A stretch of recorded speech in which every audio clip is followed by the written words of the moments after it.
Il-ċermen tal-MFSA, il-Professur Bannister, qal li l-awtorità m'għandha l-ebda poteri tindaħħal fl-offerta li l-BOV qed jagħmel lill-investituri tal-Lavalette Multi Manager Property Fund. L-MFSA hija regolatur tal-prodotti.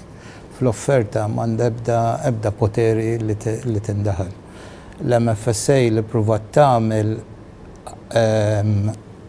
tajt lill-bank jestendi l-offerta, għamlitha wkoll fil-pubbliku u l-bank ma ċċettax. L-investigazzjoni tal-MFSA f'din il-kwistjoni se twassal biex ikun hemm 3 rapporti bl-aktar wieħed kruċjali għall-investituri, jgħid il-Professur Bannister, huwa dak dwar il-mis-selling. Jiena ngħid, jekk hemm każijiet ta' mis-selling, meta jsiru u kunu determinajnihom il-mis-selling, l-MFSA tieħu azzjoni għal dak li huwa mis-selling mal-bank.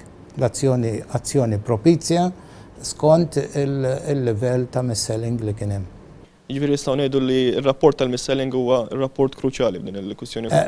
Min-naħa ta' konsumaturi li ġew mibjugħin dal-prodott li mhux suppost bijawulhom, ħanuża dik it-terminu, però tiġi determinata li mhux suppost bijawulhom, dak huwa kruċjali għall-konsumatur. Però l-mistoqsija tal-investituri hija li jekk jieħdu l-offerta u mhux se jitilfu drittijiet kollha tagħhom. Jiena li qed ngħid hija l-MFSA fejn tara mis-selling tieħu azzjoni propizja.